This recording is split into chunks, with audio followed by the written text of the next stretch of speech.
This is an informational video on how to expertly jumpstart a car.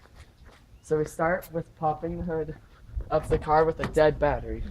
The button will be right here. Just pull that. Come over here, pull a lever underneath that will allow you to lift the hood. And here's our dead battery. Pull this sucker off. And here's our good battery. And we've got the positive and the negative, and the positive and the negative. And so now we will start with connecting the jumper cables to the good battery and the dead battery. Now, we're going to start the positives, which are yellow in this case, on the good car. Or on the dead car, my bad. Dead car. Put that on. Then we get this end of the jumper cables. We do the positives on this side, on the good battery, and then a negative on the good battery, and the negative dead battery. Now you can put it on to this, or you can put it onto any metal on the car to secure it. And so you can do that either way, because this is closer than any other metal, so the sparks could be closer. It's more dangerous.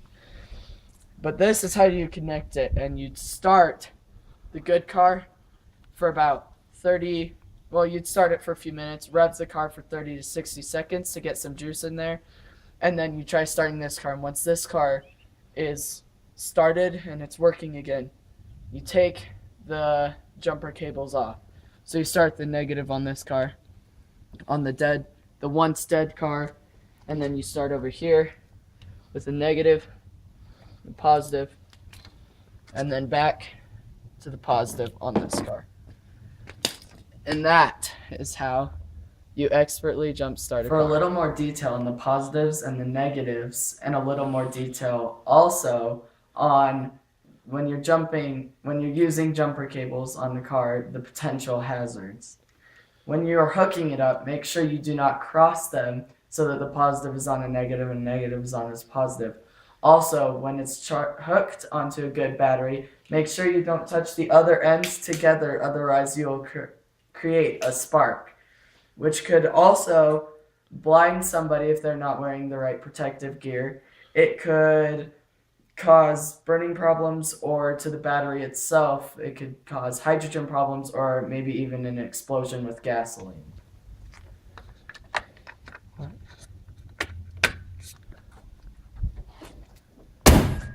All done.